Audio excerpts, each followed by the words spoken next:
দোয়া এবাদত, কিন্তু দোয়া কি যে কোনো ভাবে করলে এবাদত হবে? দোয়ার তিন অবস্থা হয়। দোয়া শিরক হয়, এটা তো হুজুরকে বোঝা লাগবে। দোয়া প্রথমটা হুজুরের পক্ষের কথাটা বলিনি। দোয়া এবাদত হয়, আর দোয়া শিরক হয়, আর দোয়া বেদাত হয়। দোয়া কয় ধরনের হয়? আশ্চর্য, হুজুর মানুষ যদি এক ধরনেরই বুঝে থাকে যে এবাদতই হয়, দোয়া শুধু এবাদতই হয়, এটা একটা ভুল না, এটা সংকীর্ণতা না, ইলমের সংকীর্ণতা, জ্ঞানের সংকীর্ণতা। দোয়া এবাদত হয়, দোয়া শিরক হয়, দোয়া বেদাত হয়। হুজুর সামনে থাকলে তাকে আরো সুন্দর করে ধরাই দিতে পারতাম। সেটা হলো দোয়া এবাদত হয়। কিভাবে এবাদত হয়? যদি দোয়া নিয়ম মাফিক আপনি করেন তাহলে এবাদত। আর দোয়া যদি শিরকি কায়দায় করেন, দেখেন না আপনারা কি মাজারে গেছেন কখনো? মাজারে দোয়া করা হয়, হাত তুলে দোয়া করতেছে, বাবা আমাকে চাকরি দাও, বাবা আমার দুরারোগ্য হয়েছে, আমার খুব কঠিন রোগ হয়েছে, আল্লাহ বাবা তুমি আমার রোগ ভালো করে দাও, বাবা আমার সন্তান হয় না সন্তান দাও, বাবা আমার মেয়ে হয় না মেয়ে দাও, বাবা আমার ছেলে হয় না ছেলে। দোয়া হয় না? দোয়া হাইকোর্ট মাজারে, গোলাপশার মাজারে, শাহজালালের মাজারে, এই দোয়া কি? শিরকি দোয়া। এই দোয়া ইবাদত হয়, ভুল প্রমাণ হচ্ছে দোয়া শিরক হয়। এই দোয়ার নাম কি?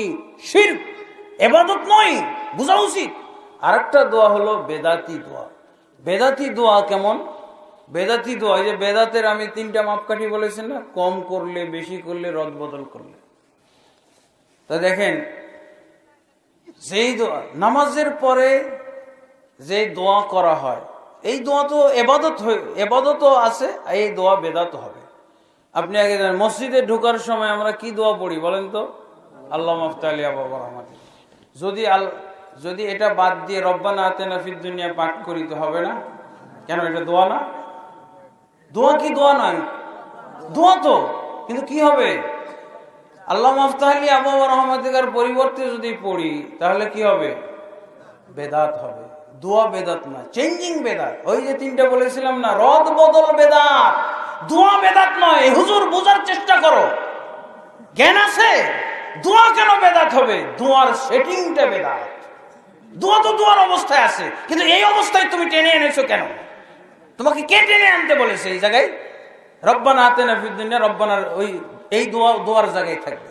তো এখানে কেন? সারা দিন যদি লম্বা চওড়া দোয়া করে, কান্নাকাটি করে দোয়া করে, তো মসজিদে ঢোকার দোয়া হবে না যতক্ষণ পর্যন্ত আল্লাহ মাফতালিয়া বাবা রহমাতিক না পড়বে। মসজিদে বের হওয়ার দোয়া কি? আল্লাহ মিনাস সালাকুম মিন ফাদলিক। যদি অন্য দোয়া পড়ে হবে কি হবে? বেদাত হবে, চেঞ্জিং বেদাত। রাসূলুল্লাহ সাল্লাল্লাহু আলাইহি ওয়াসাল্লাম কিয়ামতের দিন কি বলবেন? সুহকান লিমান গায়্যারা বাদি, দূর হও সেই উম্মত যেই উম্মত আমার পরে পরিবর্তন ঘটিয়েছিল। বলে নাই? এই পরিবর্তন যদি নফলেও ঘটায়, নফল ইবাদতের ক্ষেত্রে নামাজের পরে দোয়া করা নফল না? নফল কি না? নফলেও যদি বেদাত ঘটায় তাহলে রাসূলের উম্মত থেকে খারিজ হয়ে যাবে। তাহাজ্জুদ গুজার লোককে আল্লাহ রাসূল বলেছিলেন না, যেই তাহাজ্জুদ গুজার লোক বলেছিল আমি সারা রাত ইবাদত করব, 1 সেকেন্ড ঘুমাবো না। আল্লাহ রাসূল কি বলেছিলেন তাকে? তাহাজ্জুদ পড়া নফল না? কিন্তু ও যখন আল্লাহ রসুলকে ওভারটেক করেছে, আল্লাহ রসুলের চেয়েও বেশি তাহাজ্জুদ পড়বে। আল্লাহ রসুল রাত্রে ঘুমায় আর এ 1 সেকেন্ডও ঘুমাবে না, সারা রাত তাহাজ্জুদ পড়বে। হুজুরদের এই হাদিসটাকে ভালো করে সূরা ফাতিহার মতো মুখস্থ করে নেওয়া উচিত। সূরা ফাতিহা, তাহাজ্জুদ গুজার লোককে আল্লাহ রসুল কি বললেন? মান রাগিবান সুন্নতি ফালাইসা মিন্নি, যে আমার সুন্নত বহির্ভূত ইবাদত করবে, যে আমার সুন্নত বিমুখ হবে, সে আমার উম্মতের অন্তর্ভুক্ত নয়। কাকে বলেছিল? চোরকে বলেছিল? ডাকাতকে বলেছিল? ইবাদত সারা রাত তাহাজ্জুদ পড়বে এই লোককে বলেছিল। আল্লাহ রাসূল কোন চোরকেও উম্মত থেকে বহিষ্কারের হুমকি দেননি, কোন ডাকাতকে না, কোন জিনাকারীকে না। আমার আগের বক্তা বলেছে সুন্দর করে, ওই হুজুরদেরকে বহিষ্কারের, ওই সাহাবীকেও বহিষ্কারের আল্লাহ রাসূল সাল্লাল্লাহু আলাইহি ওয়াসাল্লাম হুমকি দিয়েছেন উম্মত থেকে, যে নফলে বেদাত করেছে, নফলে বেদাত করেছে। তো এটাও নফল না? নামাজের পরে দোয়া করবেন, এটা নফল। আপনি যদি একটা শব্দ উচ্চারণ না করেন, আসসালামু আলাইকুম রহমতুল্লাহ, আসসালামু আলাইকুম রহমতুল্লাহ, তারপরে হাঁটা দিলেন, বাড়ি চলে গেলেন, একটাও গুনাহ হবে না। নেকি হওয়ার কথা ছিল দোয়াগুলো পাঠ করলে, দোয়া হবে না। হ্যাঁ, কোনটা করলে আপনার নেকি হবে? যদি আল্লাহর রাসূল সাল্লাল্লাহু আলাইহি ওয়াসাল্লাম যেই দোয়াগুলো পড়েছেন এই দোয়াগুলো যদি পড়েন তাহলে নেকি হবে। আর যদি রব্বানা আতিনা ফিদ দুনিয়া রব্বানা যালামনা আনফুসানা রব্বিরহামহুমা কামা রাব্বায়ানি সগীরা, তাহলে উম্মত থেকে বহিষ্কৃত হতে হবে। যে ব্যক্তি মুখটা বন্ধ করে চলে গেল ওই ব্যক্তি সৌভাগ্যবান, যে ব্যক্তি মুনাজাত করলো সেই ব্যক্তির সে। এই ব্যক্তি ধরা পড়ে গেল, এই ব্যক্তি উম্মত থেকে বহিষ্কারের কাজ করে ফেললো, আর ওই ব্যক্তি নেকি থেকে বঞ্চিত হলো, আর এই উম্মত থেকে বহিষ্কার হলো যে দোয়া করলো। দোয়া করলে নবী যেভাবে করেছেন ওইভাবে করতে হবে। আল্লাহ রসুল একাকি করেছেন, আপনিও একাকি করবেন। আল্লাহ রসুল এই দোয়ার চার্ট ফলো করেছেন। আজকার আছে না দোয়ার চার্ট একটা? হ্যাঁ, সব মসজিদে মসজিদে, সৌদি আরব, মক্কা, মদিনার সব মসজিদে পাওয়া যায় এই দোয়ার চার্টটা। ফরজ নামাজের পরে কি দোয়া পড়বেন? আল্লাহ আস্তাগফিরুল্লাহ আস্তাগফিরুল্লাহ আস্তাগফিরুল্লাহ আল্লাহুম্মা আনতাস সালাম ওয়া মিনকাস সালাম তাবারাকতা ইয়া যাল জালালি ওয়াল ইকরাম লা ইলাহা ইল্লাল্লাহু ওয়াহদাহু লা শারীকা লাহু। যারা এগুলো মুখস্থ করেছে প্রায় 30টার উপরে দোয়া আছে, বুঝেছেন? এই দোয়াগুলো কতটি মুখস্থ করে নিলে একেবারে এই যে আঞ্চলিক মোনাজাত, হুজুরি মোনাজাত, এগুলো বন্ধ হয়ে যাবে। ওই দোয়াগুলো যারা মুখস্থ জানে না ওরাই এই বেদাতগুলো করে। এই জন্য দেখবেন অনেক মসজিদ থেকে এই বেদাতিরা কি করে, সরিয়ে ফেলে। চারটা আপনি ঝুলাইছেন, সকালবেলা দেখবেন নিয়ে চলে গেছে, ওই বেদাতি হুজুর নিয়ে চলে গেছে, চুরি করে নিয়ে চলে যায় ওই চাট। কোন মসজিদ গুলোতে, যেগুলোতে এলো পাথড়ি দোয়া ওই যে চালু আছে, রব্বানা আতিনা ফিদ দুনিয়া রব্বানা যালামনা আনফুসানা রব্বিরহামহুমা কামা রাব্বায়ানি সগীরা, এটা তো মক্তবের শিখার দোয়া। এটা কি এই জায়গায় চলবে নাকি? হ্যাঁ, আল্লাহ মাফতালির জায়গায় রব্বানা চলে, তো এখানে চলে কেন?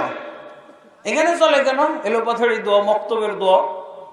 হ্যাঁ, এটা হলো আপনি অন্য জায়গায় করেন, এই দোয়াগুলোর মূল্য আছে, কিন্তু এই দোয়াগুলো হটিয়ে না, আল্লাহ রসুলের দোয়া হটিয়ে হুজুরের সেট করা দোয়া চালু হবে, এটা অবশ্যই বেদাত। আর এটা নফলের ক্ষেত্রে বেদাত, এটাও উম্মত থেকে বহিষ্কৃত করার মতো বেদাত। আল্লাহ আমাদেরকে বুঝদান করুন, আল্লাহুম্মা আমিন। সুন্নত বেদাত বিষয়ে আমাদের দেশে আলেম হাজারে নয়, লক্ষে একজন পাওয়া মুশকিল। আপনার এলাকায় এমনি পাওয়া যাবে নাকি? আমি তো এক জায়গায় চ্যালেঞ্জ করছিলাম, এই যে চ্যালেঞ্জ না, বাস্তবে দিনাজপুরে 600 আলেম আসছে। কি জন্য? এই বাস্তবতাটা বলতে হয়। আমি পেপারগুলো নিয়ে আসি নাই সাথে, পেপার পত্রিকায় আসছিল, বুঝেছেন? মজার ঘটনা, 600 আলেম একত্র হয়েছে মোনাজাত বিষয়ে ফায়সালা করার জন্য। মোনাজাত বিষয়ে ফায়সালা করবে। ঢাকার থেকে আমাকেও দাওয়াত করা হয়েছে, রানীর বন্দর বাজারে, পুরান বাজারে এই মাহফিলটা হয়েছিল। হ্যাঁ, তো আমি 600 আলেমের মধ্যে বললাম, আমি কতগুলো কিতাব নিয়ে এসেছিলাম সুন্নাত এবং বেদাত। সুন্নাত এবং বেদাতের কিতাব প্রায় 2 ডজন মতো, 2 ডজন মানে 24টা, 20-25টা মতো সুন্নত বেদাতের উপরে, শুধু সুন্নত বেদাতের উপরে কিতাব নিয়ে এসেছি। ফায়সালা যেহেতু হবে তো কিতাবগুলো আনি। তা আমি বললাম যে এই যে দেখেন, যেহেতু মোনাজাতটা সুন্নাত না বেদাত, এইটা আজকে ফায়সালা হবে। তা আমি জানতে চাই, 600 আলেম দাওয়াত করা হয়েছে, যে আমার এই টেবিলের উপরে প্রায় সুন্নত বেদাতের 20 থেকে 25 খানা কিতাব আছে।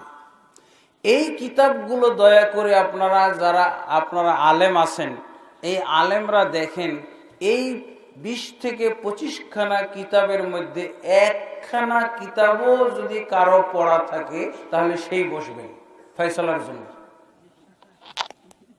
সুন্নত বেদাত, এটা সুন্নত না বেদাত প্রমাণ করার জন্য আপনার সুন্নত বেদাতের কিতাব পড়তে হবে না। 300 হিজরি থেকে শুরু করে বর্তমান যুগ পর্যন্ত বিভিন্ন রাইটারের লেখা কিতাব এখানে আছে। আপনারা কিতাবের নামগুলো পড়েন, দেখেন কি বাস্তবতা।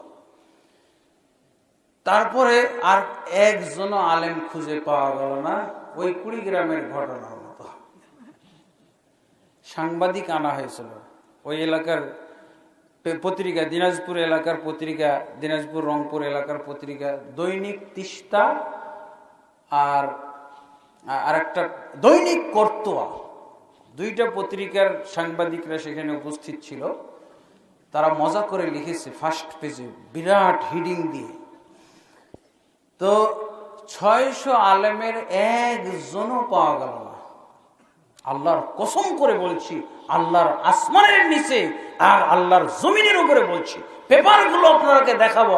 আমি তো জানি না যে এই পেপার দেখাইতে হবে আপনাদেরকে। এখানে সাংবাদিকরা কত মজা করে লিখেছে, 600 আলেমের মধ্যে একজনও পাওয়া যায় নাই যারা এই সুন্নত বেদাতের উপরে একখানা কিতাব পড়েছে। আপনাদের এই যে এই মাহফিলের বিরুদ্ধে যারা অভিযোগকারী, ষড়যন্ত্রকারী, আমি চ্যালেঞ্জ করে বললাম, আমি অগ্রিম বলে দিলাম, এদের এই 10 জনের মধ্যে 11 জনের মধ্যে আগেই বলে দিলাম, একজনও সুন্নাত বেদাতের একটা কিতাব চোখেও দেখে নাই। যেই কিতাবগুলো আমি সেখানে উপস্থিত করেছিলাম চোখেও দেখে নাই। ও চ্যালেঞ্জ গ্রহণ করলে করুক, দেখেছেন কিনা আপনি একটা দয়া করে নাম বলেন। নামটা বলে নিতে পারবেন না? সুন্নত বেদাতের উপরে এত কিতাব, ওনার কাছে একটা কিতাবের নাম লেখে নিয়ে আসবেন, বুঝেছেন? উনিও সেদিন যদি থাকতেন এই 11 জন, ওই 611 জন জিরো দেখা যায় তো ওই দিন। এই হলো কারণ। তাহলে অজ্ঞতার কারণে এগুলো করতেছে, স্পষ্ট হয়ে গেল না? অজ্ঞতার হেফাজতের জন্য তারা এই মাহফিল পণ্ড করতে চেয়েছিল। বোঝা গেছে? ক্লিয়ার হয়েছে? আলহামদুলিল্লাহ। এবার